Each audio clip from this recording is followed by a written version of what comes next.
Cari telespettatori, rieccoci insieme. Quest'oggi parliamo di come è andata a finire col discorso degli alloggi popolari in Veneto. Per intenderci, le cosiddette case ATER. C'era stata una grossa questione che sembrava avere difficile soluzione per una serie di iniziative che erano state prese, poi però per fortuna tutto si è risolto al meglio. Come avevamo promesso a suo tempo, l'FNP CISL, questa volta supportata dal nostro segretario generale del SICET Veneto, sempre ovviamente della CISL, Pietro Scomparin, grazie di essere qui con noi, ci racconterà quello che è successo, i risultati che sono stati conseguiti, partendo dalle premesse, cioè raccontiamo la storia fin dall'inizio, non diamo per scontato che tutti sappiano tutto, per cui qual era la questione delle case ATER? Raccontiamola. Bene, allora questa legge ha avuto un parto molto difficile, nel senso che è cominciata nel 2017.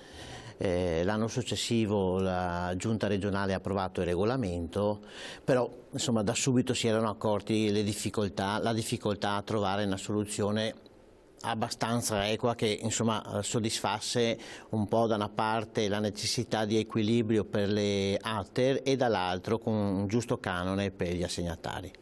Tant'è che per arrivare all'invio dei nuovi canoni ci hanno messo un ulteriore anno, per cui da luglio del 2019 sono partiti i nuovi canoni di locazione. In quell'occasione dobbiamo anche ammettere che l'assessore Lanzarin ci aveva convocato e ci aveva detto: guardate che adesso dal mese di luglio partirà questi nuovi canoni. Però abbiamo messo in piedi un comitato, un tavolo di monitoraggio regionale che seguirà tutta la vicenda. Tavoli tecnici Sì, un tavolo tecnico proprio per capire se c'è necessità di intervenire e modificare e aggiustare alcune cose. Per cui su questo noi abbiamo anche convenuto con l'assessore che insomma questa era la nostra osservazione che avevamo detto da subito, è stata recepita e appunto è stato costituito questo tavolo tecnico di monitoraggio. Ecco, semmai l'aspetto negativo della vicenda è stato il fatto che per la definizione dei nuovi canoni noi non siamo stati assolutamente coinvolti. Tutta questa procedura è stata avocata, la Regione l'ha avocata a sé. La Regione ha calcolato i nuovi canoni. Perché premesso era stato venuto fuori purtroppo, come spesso succede, che c'erano persone nelle case, tante persone in case popolari che non avevano alcun diritto, sì, a discapito di tanti altri che non potevano neanche entrare nelle graduatorie proprio perché mancavano le case popolari, sì, per cui si è dovuto rivedere i parametri alla luce del reddito effettivo, fare questo perché precedentemente il requisito per accedere agli alloggi popolari era solo e esclusivamente il reddito familiare. La nuova normativa invece ha stabilito che non sia solo il reddito familiare, ma si tenga in considerazione anche i depositi bancari e eventuali beni immobiliari. Certo, c'erano persone benestanti che stavano in case popolari. Allora, questo è l'alloggi, giusto perché stiamo parlando di questo, alloggi popolari in Veneto, questo è il grafico che ci dà l'idea, sì, di che cosa stiamo parlando, no? Sì. Come potete vedere, qui ci sono gli alloggi gestiti direttamente dalle ATER e ci sono i 10.336 alloggi invece che sono di proprietà dei comuni. Però la nuova normativa vale per tutti, sia per gli alloggi comunali che per gli alloggi ATER, anche perché i bandi di assegnazione vengono fatti direttamente dai comuni sia per gli alloggi ATER che per gli alloggi di disponibilità comunale. Perfetto. Tornando al discorso di prima, a seguito di questa revisione c'era stato un aumento del 30% circa del canone. Sì. Del 30%, però come tutte le medie il 30% significa che per qualcuno si è visto decuplicare il canone di locazione. Io ho visto calcoli che portavano a un canone anche di 500-600 euro mensili, per cui a quella persona gli conveniva lasciare immediatamente la casa, andare nel libromercato e trovare qualcosa di alternativo. Per cui ecco, sulle medie prendiamole sempre con le pinze, perché appunto si parla di medie. Dopo se andiamo a vedere alcune ATER provinciali, mi viene in mente Treviso, non aveva mai aumentato precedentemente o aggiornato precedentemente i canoni, per cui a Treviso i canoni erano aumentati molto di più, Vicenza molto meno, Vicenza eravamo sul 20%, a Treviso raggiungevamo anche il 50% di aumento dei canoni, però le medie sono medie, insomma, per cui quando si dice media. Adesso qua vediamo appunto, sono venute altre due grafiche che ci stanno sempre a supporto, per cui si faceva riferimento all'ISEE ERP. Che cos'è? L'ISEE ERP non è nient'altro che il calcolo dell'ISEE corretto in che modo? Nel calcolo dell'ISEE vengono detratti i canoni di locazione, si detraggono. La Regione Veneto ha ritenuto invece di, dopo aver effettuato il calcolo dell'ISEE, di aggiungere, cioè rimettere, reinserire i costi per il pagamento dei canoni complessivamente. Sostenendo cosa la Regione? Dicendo ma noi dobbiamo mettere nello stesso piano sia chi è già dentro e paga un canone di locazione e quelli che invece il canone di locazione non lo pagano, perché se devono concorrere per un bando è giusto metterli tutti nella stessa identica situazione di partenza. Allora se c'è qualcuno che paga il canone e qualcuno che non paga, siccome il canone si detrae, questi si troverebbero agevolati rispetto a chi non paga il canone. Per la verità io credo che invece la motivazione sia leggermente diversa, e cioè che prevedendo l'aumento dei canoni di locazione, se all'ISEE fosse stato concesso di detrarre l'aumento, cioè complessivamente i canoni di locazione anche con l'aumento, l'anno successivo si sarebbe ridotto il canone per tutti. Se io quest'anno pago 2.000 euro di canone, il prossimo anno ne pago 4.000, il prossimo anno avrò la possibilità di dare 4.000 dal mio ISEE. Allora, siccome il calcolo del canone si fa sull'ISEE, anche sull'ISEE, questo mi avrebbe abbassato il canone. Allora, la Regione voleva neutralizzare questa possibilità. Ecco, questo secondo me è la vera motivazione, non nel dire partiamo tutti dallo stesso piano. Allora, comunque la novità grande era questo ISEE ERP, no? Quindi questa introduzione qui, un parametro per mantenere il diritto ad avere la casa popolare. E a che cosa si è arrivati? Allora l'ISEE ERP non doveva superare il limite di 20.000. Noi abbiamo detto da subito, cioè vedendo anche i calcoli che venivano da queste persone che venivano nei nostri uffici a farsi ai CAF e farsi i calcoli dell'ISEE, vedevamo subito che tantissimi erano fuori dal limite di 20.000. Tant'è che questo avrebbe portato a una decadenza per migliaia di assegnatari. Allora abbiamo detto da subito alla Regione: guardate che qui dobbiamo rivedere. E qui già però era partita la polemica, per cui insomma figuriamoci, anche la politica aveva cavalcato questa nostra richiesta di destra e di sinistra, per cui insomma qualcuno ha innalzato, forse è stato il Pierino più bravo, dicendo ma dobbiamo portare il canone a 35.000. E infatti hanno portato il limite ISEE a 35.000.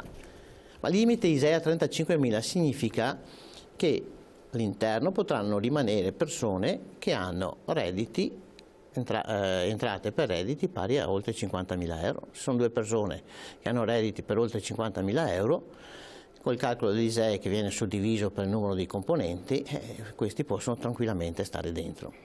E secondo noi insomma è un po' eccessivo, per cui qui si è allargato forse un po' troppo da questo punto di vista. Ecco, qui il limite di 35.000 ISEE ERP vale per chi è già dentro, per chi invece vuole concorrere questo limite viene portato a 26.000. Quindi più congruo, insomma. Più congruo sicuramente. Cioè in modo da non portare fuori quelle persone che già avevano questo alloggio, se sforano di non tanto, insomma, tutto sommato, quindi c'è uno sforamento. Infatti in base a questa nuova disposizione le persone che non hanno più i requisiti per avere l'alloggio ERP degli attuali assegnatari, stiamo parlando di circa 300-400 soggetti. Ma significa che hanno un deposito bancario tale da essere nelle condizioni da subito di acquistarsi una casa da soli. Quindi potrebbero uscire? Certo che sì, e usciranno questi. Usciranno circa 300-400. Poi c'è il problema di queste case ATER è che non sono tutte in condizioni buone, eccetera. I lavori di manutenzione straordinari che devono essere fatti, di adeguamento, di impiantistica, eccetera, sono a carico degli inquilini o No, tutti i lavori sono a carico sempre dei proprietari.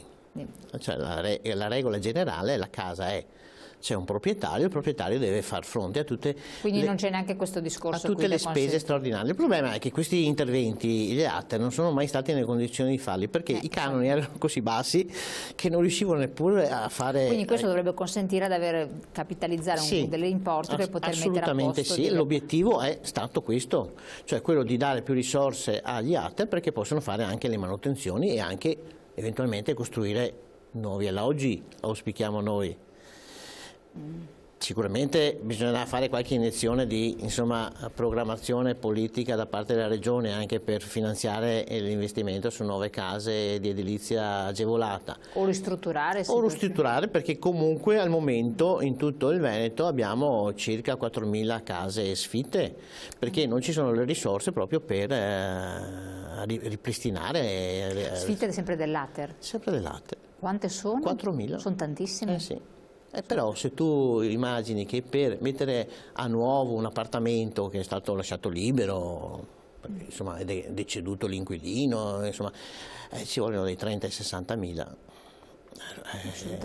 Quindi là ci sono questi alloggi che non possono essere... Però adesso ci auguriamo che io parlo anche con i direttori di ATER e vedo che sono fiduciosi, sono anche molto più motivati oggi nel gestire sia il patrimonio, hanno anche, vedo anche uno spirito molto diverso da parte loro, perché sanno di avere le risorse per poter garantire anche il minimo di assistenza agli assegnatari che sono dentro, perché lei può immaginare quando non si interviene per sistemare le cose negli alloggi quante telefonate hanno, quante pressioni hanno, quanti le stress ulteriori.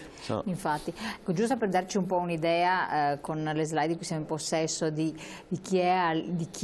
quante persone ha l'ISEE ERP superiore a 20.000 euro, vediamo appunto per provincia che ci sono dei numeri che ci fanno capire anche il numero di inquilini eccetera. Venezia per esempio si parla di 1.282 inquilini con una ISEE ERP superiore a 20.000 euro, no? Sì. Quindi sono numeri interessanti. Padova 905, la più bassa forse in assoluto è Belluno, vabbè è anche logico, 285, però c'è anche Verona che ha 456, con Vicenza 412. Cosa sta a significare questo? Adesso queste sono state tutte sanate, perché portando l'ISEE a 35.000 non c'è stato più, non c'è. Però, esatto, assolutamente, quindi, però indica uno stato di benessere maggiore o minore della popolazione ATER. Potrebbe essere anche sintomatico di questo, forse? Venezia ha questa caratteristica, per carità, dopo Venezia c'è anche il maggior numero di case, il motivo è anche dettato da questo fatto. Quindi... Però Venezia, anche le pensioni medie dei cittadini veneziani sono mediamente più alte rispetto a tutto il resto della regione. Quindi bisogna fare delle valutazioni, delle comparazioni. A proposito di pensioni, i pensionati, gli anziani che vivono nelle case popolari, ci sono stati dei problemi anche lì, perché avevano case, magari appartamenti di metrature molto grandi e quindi riparametrando il tutto venivano anche degli importi di non poco conto. Sì, no? Perché queste case sono state fatte in un periodo in cui 20-30 anni fa, dove le famiglie medie erano composte dai genitori e avevano 2 o 3 figli, per cui gli appartamenti hanno minimo 2 camere, ma la maggior parte hanno anche 3 camere. Oggi i figli sono usciti, sono sposati e pertanto gli appartamenti da 90, 100, 120 metri quadrati sono occupati esclusivamente dai 2 genitori o anche da un solo genitore se uno dei 2 è deceduto. Il calcolo del canone viene fatto anche tenendo in conto la metratura dell'appartamento, oltre che la vetustà anche dalla metratura dell'appartamento. Ci sono questi valori OMI, in virtù dei valori OMI di quella zona. Valori OMI sarebbero? È l'osservatorio immobiliare italiano, cioè quell'osservatorio che dice quanto costa la casa ad Abano in via del Sole 58, ecco, per dirti. Ci sono questi valori definiti in tutto il territorio della Regione Veneto e in virtù di questi valori viene individuato appunto il calcolo del canone. Inoltre alla casa viene anche dato il concetto di vetustà, per cui se è in buone condizioni o in condizioni normali. Ecco, non avevano previsto il caso in cui la casa fosse in condizioni scadente.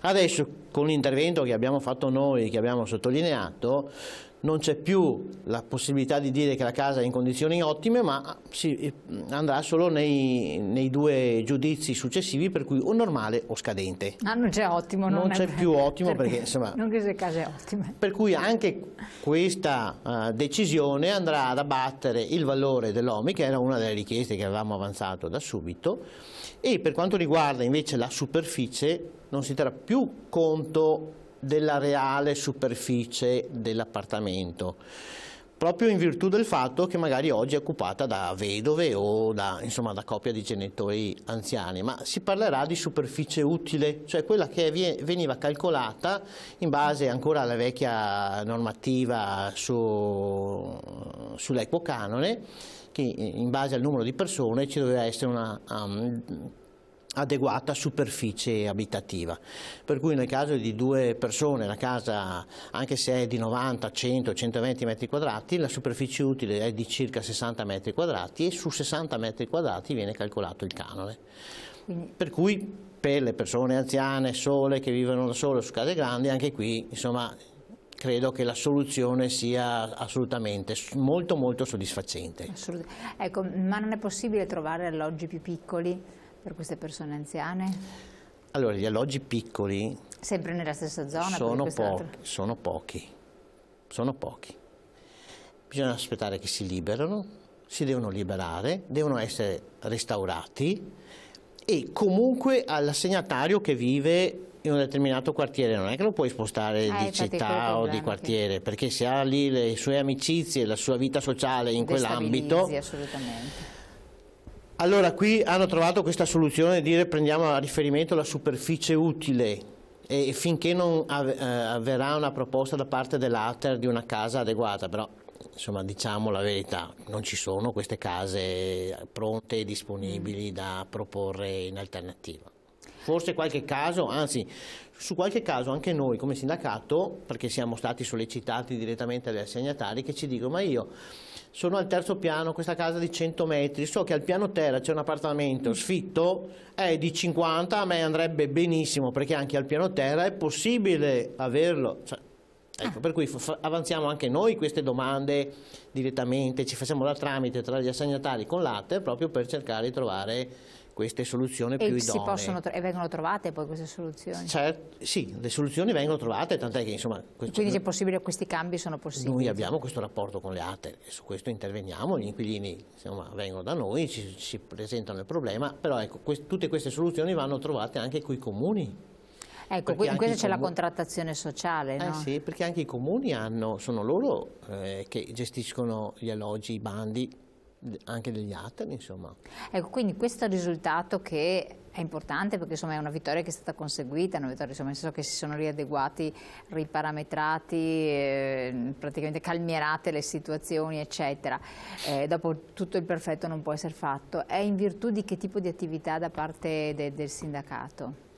Beh, io sono sempre stato fiducioso dall'inizio, perché quando ci hanno detto di costituire il tavolo di monitoraggio vedevo che a quel tavolo che erano presenti i direttori di ATER, era presente i funzionari della regione, dell'ufficio preposto, c'eravamo noi, insomma tutti dicevamo le stesse identiche cose. Tutti avevamo capito dove bisognava intervenire, per cui da lì avevo capito un po' subito. Per carità, dopo abbiamo anche mobilitato le nostre organizzazioni sindacali che ci hanno dato una mano a far presente con alcune iniziative, insomma alcune manifestazioni che abbiamo fatto a Venezia, principalmente. Ci sono state anche. A Venezia.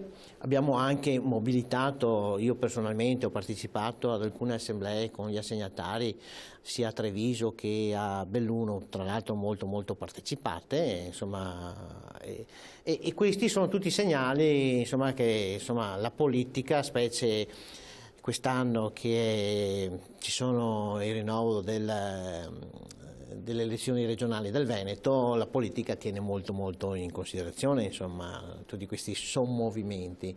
E quindi in qualche modo riesce a sistemare poi sì. le cose, pronto a ottenere sempre il risultato finale, per Certo. cui l'iter dopo basta avere che si consegua qualcosa e non si resti in una fase di destabilizzazione totale che era molto difficile.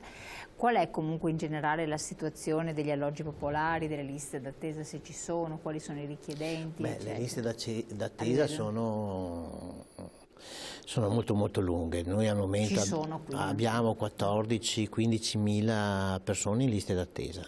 Mamma mia, sono tanti. Sì. A livello regionale? A livello regionale abbiamo 3.000 alloggi da concedere. Quindi pochi. Circa, pochissimi.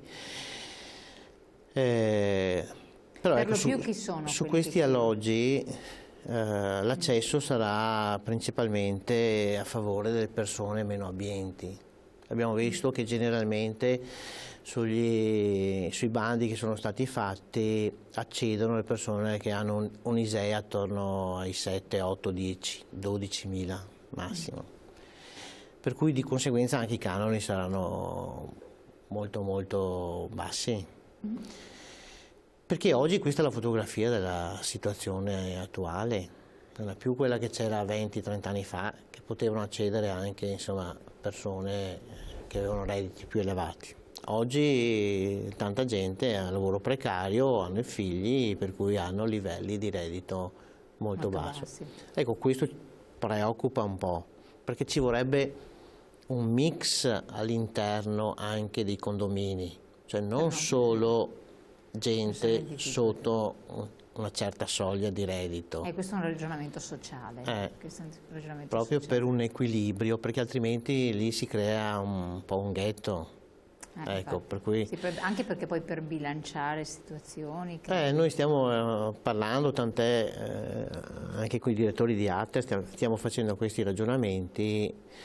Se ad esempio in occasione dei bandi ci dovessero essere contestualmente 2 fasce di reddito, cioè riservare degli alloggi per chi ha reddito fino a 10.000 e chi ha reddito da 10.000 a...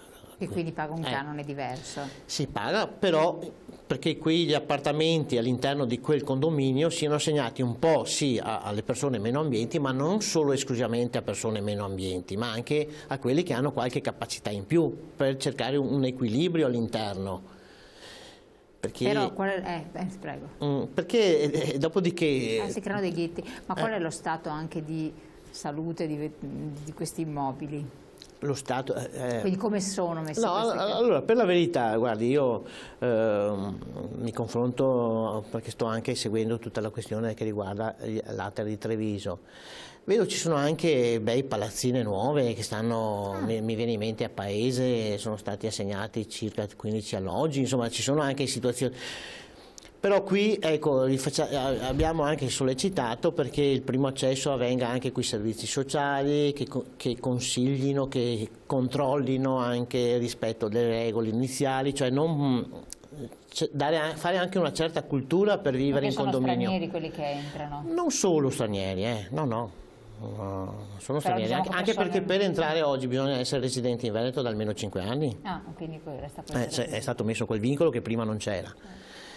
Per cui, però insomma una certa educazione, una certa cultura, insomma, di rispetto reciproco. Sempre per evitare ghetti. Sì. Dopo è difficile, bisogna smembrarli, vediamo quello che è successo da altre parti. Infatti. Allora, bene, buon risultato, buona notizia che è stata conseguita, io ti ringrazio, chiedo dalla regia se mettiamo in onda i numeri di telefono dei SICET delle varie territori provinciali, territoriali, comunque li trovate tutti quanti sul web oppure anche naturalmente sulle pagine gialle. Il SICET si occupa degli inquilini sostanzialmente, certo, di tutte le problematiche per dare una consulenza, quindi a Belluno, Treviso, Padova, Rovigo, Venezia, Verona e Vicenza, queste sono le sedi che vedete, comunque i numeri telefonici si trovano un po' ovunque, aperti in orario d'ufficio, giusto? Certo, sì. Sempre così. Sì. Perfetto, grazie molte, grazie ai nostri telespettatori come sempre di averci seguito, noi ci troviamo la prossima settimana per un altro appuntamento.